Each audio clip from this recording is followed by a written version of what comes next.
My name is Daniel Barnabas Horton, and I'm standing next to the grave of the first Barnabas Horton to come to the Americas. He came here in 1635 to New Haven across the Sound, and then joined the colony that settled here in 1640. He lived right across the street, right on what we call Main Street now in Southold. And you see, my mother grew up 3 houses in. I once lived right next door in that house there, and a couple of times actually.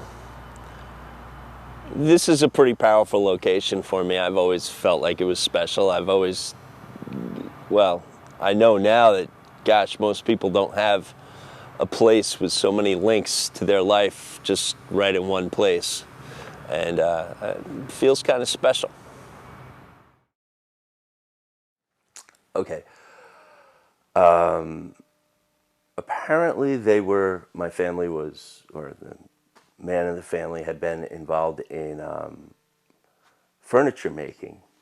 And it was the person who made the casket often got into the business of being an undertaker. The livery people became undertakers as well. That was something that wasn't always necessarily a business per se, but it became a business. And as I said, I believe it was 5 generations ago that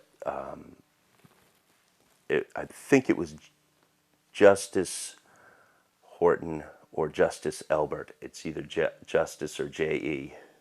Horton who started the undertaking business. And from what I know, from what I've read, embalming became a thing after the Civil War.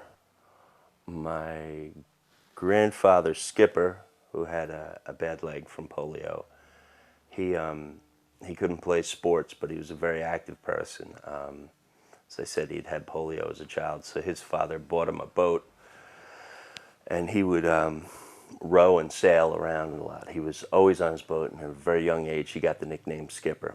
And so that was his big activity. And he went to music school, put himself through music school. He had dropped out initially when he found out his mother was paying and not his father, because he didn't feel it was honorable to have his mother pay for his education. So he worked for a number of years as a dock builder with a bad leg, and saved up enough money and put himself through music school, and then traveled the country for a while as band leader.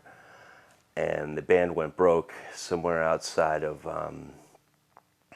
was outside of New Orleans someplace, which is, just a great place to have a band go broke in the, in the age of jazz, I guess. And he came back home here and to take over the family business, the furniture business and the undertaking business, and ended up, his friends convinced him to run for politics, and I believe he was supervisor of Southold town for 16 years, and then in the New York State Senate in Albany for a good number of years. I'm not sure how long. My dad lived in a house that my mom lives in now that was in the family. I believe it was built around 1890 when my grandfather, Skipper, was born. And let's see, when he married my mother, they lived next door to that. The house was owned by the funeral home on First Street.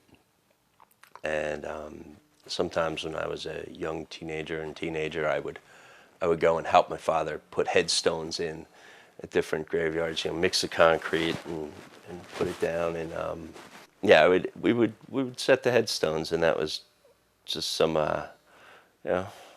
driving around doing that with Dad. And he knew a lot about different graveyards all over the place, and I always liked graveyards. I am an able-bodied seaman and tankerman on ocean-going tug and barge units. We transport mostly petroleum products over water. I work on the barge, and they're usually like say a 350, 450 foot long barge, and the tug is married to the boat, whereas it fits into the notch in the back, and that boat and that tug stay together. And then maybe the tug will leave it at the dock, and I'll be the guy out there on the barge working the valves. Yeah, and yes, I grew up being around boats a lot. So from the point of view of somebody who's been out of town and come back, I guess I really thought that the whole world was as interrelated as I was out here. That like I remember it just sounded like everybody was related. Everybody knew everybody, and I went to the same school, K through 12, and I didn't realize how unique that was. That whole, I mean, it's a very small area. If you think about it, you go to get to another village within Southold town, you go east or you go west. There's north and south are water, so it's a really thin slip of land. Let me see, I'm thinking of a couple of places where there are now condominiums, like down at the end of Central Avenue.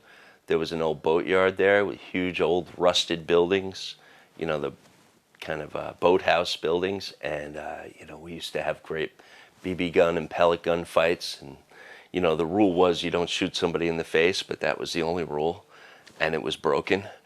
But it was fun. Nobody lost an eye, thank God. I've done a bit of writing, and I've done a bit of historical writing, and try to get the facts straight. I hope.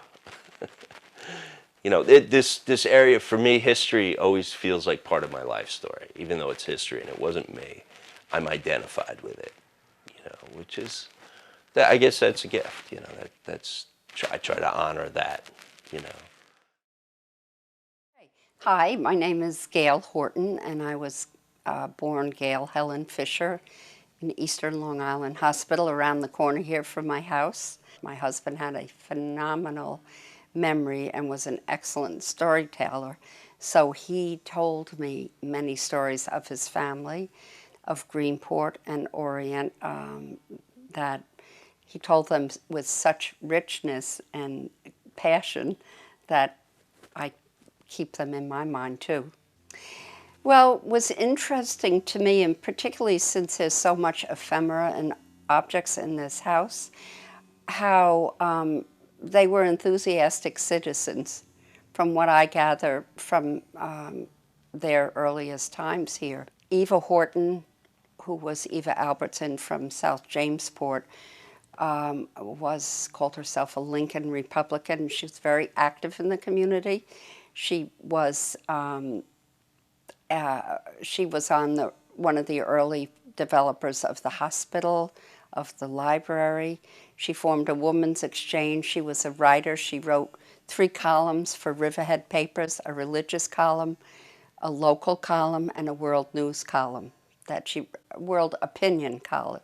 And she was really a firebrand.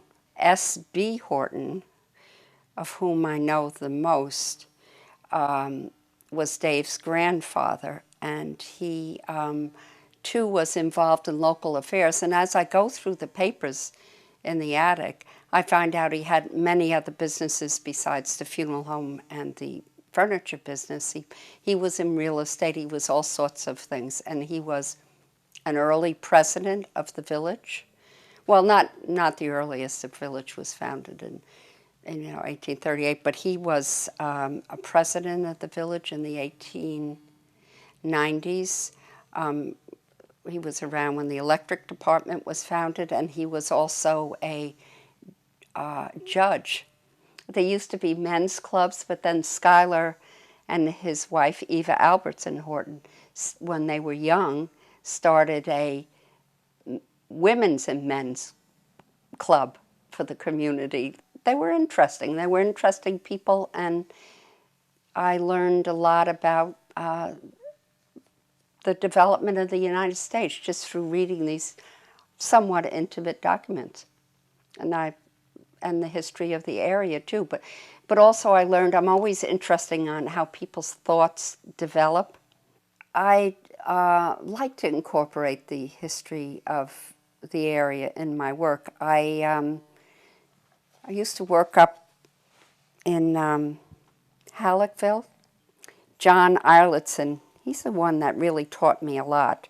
He said, Gail, I want to do oral interviews if you're growing up here. And I said, well, I'm not old enough. You know, he said, you don't understand. You come from a certain era, you have something to say. So they did a series of oral interviews of me. And I turned them into a show of rugs that had to do with the area, that had to growing up here. Dave, as I said, was a great storyteller, and he grew up, he was 12 years older than myself. In Orient, it was a whole other time. So, and he told me stories, so I got a grant to interview him. And then out of that, I made, I think, 15, 16 rugs that reflected his stories. And his were more, oh, I remember we were doing one, I wish I had the rug here to show you, and it was 3 views of Village Lane and growing up there and things that happened in Orient when he was a kid. So I wanted to do something not abstract, but wasn't literal. And so we got in a fight. So, so finally I thought I'd trump him by saying, well, who's the artist?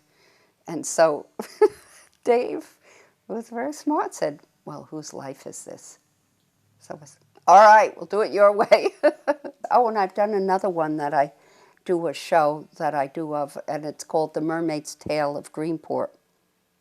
I love folklore. So I tell, there are facts in but they're stories of people that have told me. So it's folkloric in base. And it's a story of Greenport. And I love to talk to people, and people tell me stories all the time. And a lot of times, as I said, they cross over in my mind, the literary and the visual, the art cross over, and it stimulates, either back and forth they stimulate each other in my mind and in my life.